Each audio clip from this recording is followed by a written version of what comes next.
বিসমিল্লাহির রহমানির রহিম। পরিবেশনায় ও পরিচালনায় দিক দিগন্ত। আপনার বলেন তো 5 ওয়াক্ত নামাজ পড়ে এইরকম কোন যুবককে আপনারা দেখছেন দরজা জানলা বন্ধ করে 10টা ভোট দিছে? একটা বার করে পাবেন না গোটা বাংলাদেশে যারা 5 ওয়াক্ত নামাজ পড়ে তারা দরজা জানলা বন্ধ করে একলাই 10টা ভোট দিছে। গোটা বাংলাদেশ খুঁজে আপনি পাবেন না। কারণ যারা নামাজ ধরে তারা ওই হাতটা কোনোদিন অন্যায় ধরতে পারে না। কথাটা আমার সাথে একমত না দ্বিমত? কথা কন না কেন, কথা কন না কেন? আল্লাহর কোরআন কি মিথ্যা? আল্লাহ বলতেছেন ইন্না সালাতা তানহানিল ফাহশাই ওয়াল মুনকার। একমাত্র নামাজই পারে মানুষকে যাবতীয় খারাপি থেকে বাঁচাই দিতে। এই জন্য পুরুষ মানুষের ওয়ামিলুস সালিহাত সূরা আসরের 2 নম্বর বিষয় নেক আমল করা লাগবে। আর নেক আমলের মধ্যে 1 নম্বরের নাম হলো নামাজ।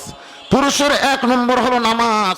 আর যারা পর্দার অন্তরে আছেন আমার মা বোনদের জন্য 1 নম্বর নেক আমল হলো পর্দা। পুরুষের জন্য 1 নম্বরের নাম কি? সবাই জবান করে বলেন, নাম কি? আর নারীদের জন্য 1 নম্বরের নাম কি? পর্দা যদি না থাকে মা বোনেরা যতই নামাজ পড়ুক কোনো লাভ হবে না, যতই রোজা রাখুক কোনো লাভ হবে না, মরার পরে 5 কাফন দিয়া কোনো লাভ হবে না, মরার পরে লাশটা চাদর দিয়ে ঢাকলেও কোনো লাভ হবে না। কারণ জীবিত অবস্থায় যে পর্দা করে না মরার পরে তার পর্দা আমরা যতই করি কোনো লাভ হবে। কথা কর না খান। আপনাকে এলাকায় মেয়ে মানুষ মরে গেলে কয় কাপড় দেন? কয়টা দেন? 5টা দেন। আচ্ছা 5টা দেওয়ার পরে ওই যে খাটনির মধ্যে লাশটা রাখেন সেই খাটনি আবার চাদর দিয়ে ঢাকেন না? কারণ ঢাকেন না। ফেরেশতারা কিন্তু ঘরে আর কয় আল্লাহ এই মেয়ে মানুষ যখন বাসায় ছিল গোটা মঠ পুকুর ঘুরিছে, এই গ্রামে এমন কোনো মরদ নাই দেখছিনি না, তো মরার পরে 5 কাপড় দিয়ে চাদর দিয়ে ঢাকলো কে? আল্লাহ কই দেশের নাম বাংলাদেশ রে, ওই দেশে বাঁচতে মানে না রে, মরার পরে মানে। সারা জীবন কোরআনের বিরুদ্ধে চারণ করছো তুমি, আর মরার পরে তোমার রুহের মাগফিরাতে কোরআন খতম দেয় 100 পাবে না। কোরআন মরা মানুষের জন্য নয়, কোরআন হলো জীবন্ত মানুষের হেদায়েতের খোরাক। জোরে কান ঠিক কিনা? আমার মায়েরা যারা পর্দার অন্তরালে, পুরুষের 1 নম্বর হলো নামাজ। এখন অনেক পুরুষ বলবে হুজুর আমরা না হয় 5 ওয়াক্ত পড়ি না, তাই বলে কি আমরা জুম্মার নামাজ পড়ি না? যারা 5 ওয়াক্ত বাদ দিয়ে খালি জুমার নামাজ পড়েন তাদেরকে আল্লাহ জান্নাত দিবেন। দিবেন।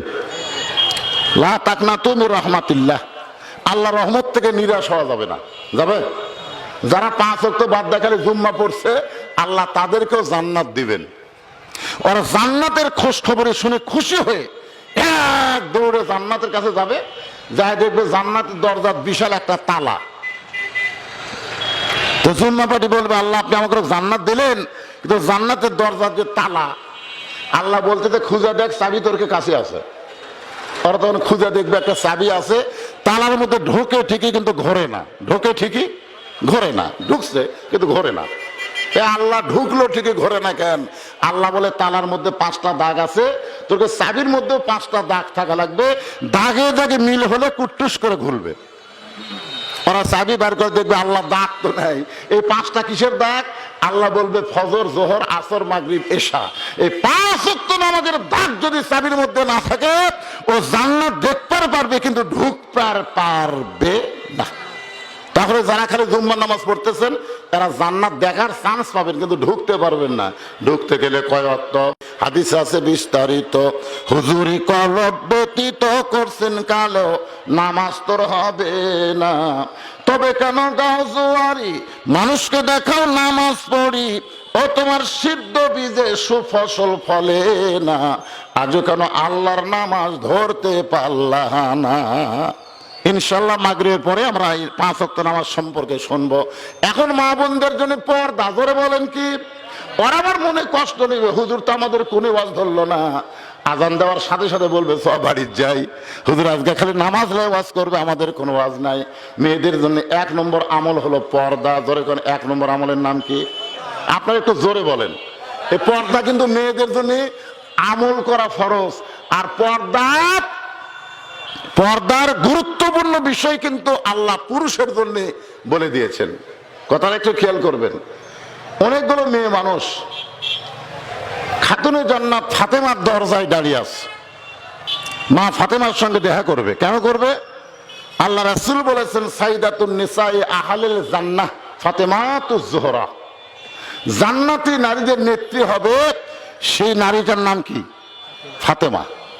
মেয়েরা ফাতেমার সঙ্গে দেখা করবেন, কিন্তু বাড়ির দরজা বন্ধ। এখন দরজা যদি বন্ধ হয় বাড়ির মধ্যে কেমনে যাবেন? ফাতেমার সঙ্গে দেখা করবেন, ফাতেমার কাছ থেকে পর্দার গুরুত্ব নিয়ে তারা একটু আলোচনা শুনবেন। এই নিয়তে একদল মেয়ে মানুষ দাঁড়িয়ে আছে। এমন সময় মেয়েদের মধ্যে একজন দেখে ছোট্ট একটা বাচ্চা সামনে দৌড়াদৌড়ি করতেছে। ছোট্ট একটা বাচ্চা, মাত্র 4 বছরের বয়সের একটা বাচ্চা সামনে দৌড়াদৌড়ি করতেছে। মেয়েদের মধ্যে একজন ডাক দিয়ে বলে, বাবু তোমার নাম কি? বলে, আমার নাম হলো হোসাইন ইবনে আলী। যেই বলছে হোসাইন ইবনে আলী, সঙ্গে সঙ্গে মেয়েরা বুঝবার পারছে এটাই হলো ফাতেমার সন্তান। বাবু, আমরা তোমার মায়ের সঙ্গে একটু দেখা করবার চাই, তুমি কি তোমার মায়ের কাছে গিয়ে আমাদের জন্য দরজা খোলার ব্যবস্থা করতে পারবে? হোসেন বলতেছে, আপনাদের কোনো টেনশন নাই, এই মুহূর্তে আমি মায়ের কাছে যাচ্ছি, খেলাধুলা বন্ধ করে দিয়া। হোসেন ছোট্ট মানুষ, মায়ের কাছে যাবার চাই। যে ঘর অতিক্রম করে মায়ের ঘরে যাবে, কারণ মেয়ে মানুষেরা সামনে ঘরে থাকতে পারবে না, মেয়েদের থাকতে হবে বাড়ির মধ্যে অন্দর মহলে। ধরে কোন মহলে? আপনার মেয়েদেরকে কোন ঘরে থন? মেয়েদের জন্য অন্দর মহল বানান লাগবে বাজান। ইমাম গাজ্জালি বলেছেন অন্দর মহল হলো কবরের মতন। একটা মেয়ে মানুষ মারা গেলে তার লাশ যারা ধরে কবরে নামাবার পারবে না, এই সমস্ত পুরুষ মানুষ অন্দর মহলেও ঢুকতে পারবে না। আপনারা বলেন তো, আপনার এলাকার মেয়ে মানুষ যখন মারা যায় পাইকারি হারে সবাইকে লাশ ধরবার পারে? তো যারা ধরবার পারবে না তারা ওই জায়গা যাওয়া পারবে না। আপনি বলেন শালি মরে গেলে দুলা ভাইকে লাশ ধরবার পারবে? পারবে? আপনার বউ যদি মরে, আমি যত বড়ই হুজুর হই, আপনার বইয়ের আমি লাশ ধরবার পারবো? তখন আমার হুজুরকেও অন্দর মহলে নিয়ে যাওয়া যাবে না, পিসাবকেও নিয়ে যাবে না। আপনি মরে গেলে পিসাবকে আপনার বইয়ের লাশ ধরে কবরে নামার পারবে? এ কথা কান না পারবে? তাহলে পিসাবকেও অন্দর মহলে নিয়ে যাওয়া যাবে না। অন্দর মহলে তারাই শুধু যাবার পারবে মেয়ে মানুষ মারা গেলে মেয়ের লাশ ধরে যারা কবরে নামাবার পারবে। এখন বোঝেন কারা কারা যাওয়ার পারবে, পরে হিসাব করবেন। আমার কথাকে বুঝতে পারলেন? এখন হোসাইন এক ঘর বাদ দিয়ে মায়ের ঘরের দরজায়, যে ঘরটা বাদ দিয়ে মায়ের ঘরের দরজায় যায়, ওই ঘরের মধ্যে হযরত আলী আল্লাহর কোরআন তেলাওয়াত করতেছে। কি তেলাওয়াত করতেছে? কোরআন শরীফ তেলাওয়াত করতেছে।